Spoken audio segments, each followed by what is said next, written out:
Welcome to All For You Stories, where we want you to think different so you act different. Let's go. Someone with No One, Chapter 9. The Prop, the Place, and the Plan. When I woke the next morning, my thoughts picked up where they left off. I don't know if they made my head pound or the blows I took the night before. I couldn't clear my head, so I took a walk to distract myself. I walked past the man buried in junk, who peeked at me as I approached. I watched him to make sure he didn't try anything until I got out of the alley. A few cars drove past, and everyone seemed to be doing something. Runners ran from corner to corner, and dozens of homeless people moved around with nowhere to go. I watched the people with filthy clothes and broken dreams, knowing I didn't want to become one of them. Staying in the alley seemed better than going back to my father's apartment, but living there long term wouldn't be good either. I walked to an abandoned store and squatted against the wall. The stray dog who led me to the alley walked into the building, where I searched my mind for somewhere else to stay. All of my mother's family lived in Chicago, and everyone on my father's side hated him so much they wrote me off a long time ago, figuring the apple didn't fall too far from the tree.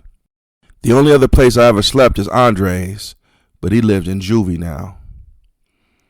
I didn't know him for long, but Andre is one of the few people I could call a friend. If he didn't teach me about talking to girls, I never would have gotten Chantel. He clowned me a lot, but he mostly showed patience and understanding with my inexperience about girls.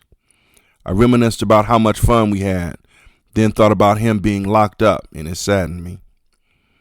But the more I thought about it, the better it sounded. Andre's parents cared about him, so getting sent away must have been rough. But for someone with no one, it didn't seem so bad. I considered the downside of getting locked up, and nothing came to me. I wanted to say I would be away from Chantel, but with everything going on with us, it would be a lie. She had other things on her mind, and I did not fit in with them. It pained me to think of our relationship this way, but the truth is the truth, no matter how much it hurts. And my unfortunate truth is, if I went away, no one would care. The positives of getting locked up greatly outweighed the negatives, so as I watched the dog walk in front of a girl in tears, I knew what to do. Although I knew what needed to be done, I couldn't think of how to do it.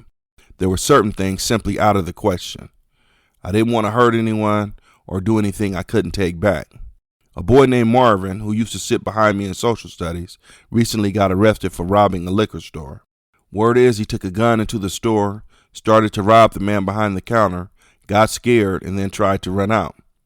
The employee locked the door automatically, and Marvin sat on the floor crying until the police came. I know he got sent to camp for a while, but I saw him back at school the next semester. I had a fake gun I got from my father when one of his coworkers refused to let his kid accept it as a gift. It didn't work, but had a shiny black frame, which seemed so real no one paid attention to the orange trigger. There were more liquor stores around than anything else, so finding one to rob would not be difficult. I pictured one a couple of blocks away, which sat behind a deserted church. I went there to buy some chips, but the old man took so long, I ended up buying a piece of gum for a quarter and stealing the chips. With the prop and the place taken care of, the plan soon came into focus. I would call the police and tell them about the robbery, then go in, pull the gun, toss the gun, and lay on the floor until they arrived. No one would get hurt, and since I did something with a gun, even if it's fake, I wouldn't just get probation. This way, I would get locked up, have a place to live, and if everything went well, I would be able to hook back up with Andre. I ran through my father's apartment so fast I barely took a breath. I rifled through some junk piled in the closet, found the gun, and ran out before anything bad could happen.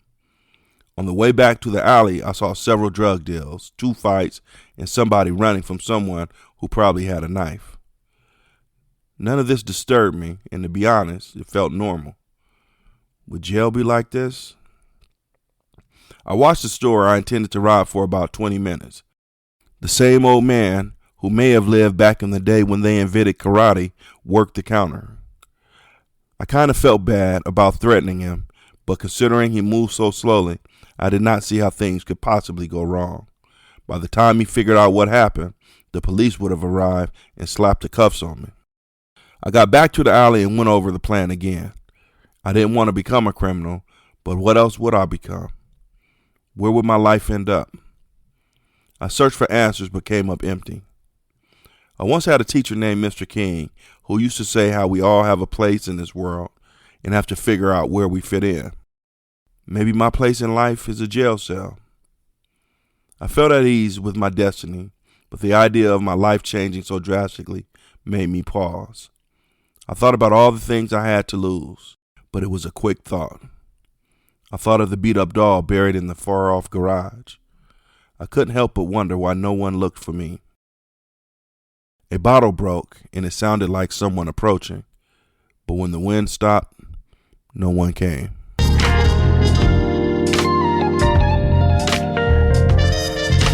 Thank you for listening.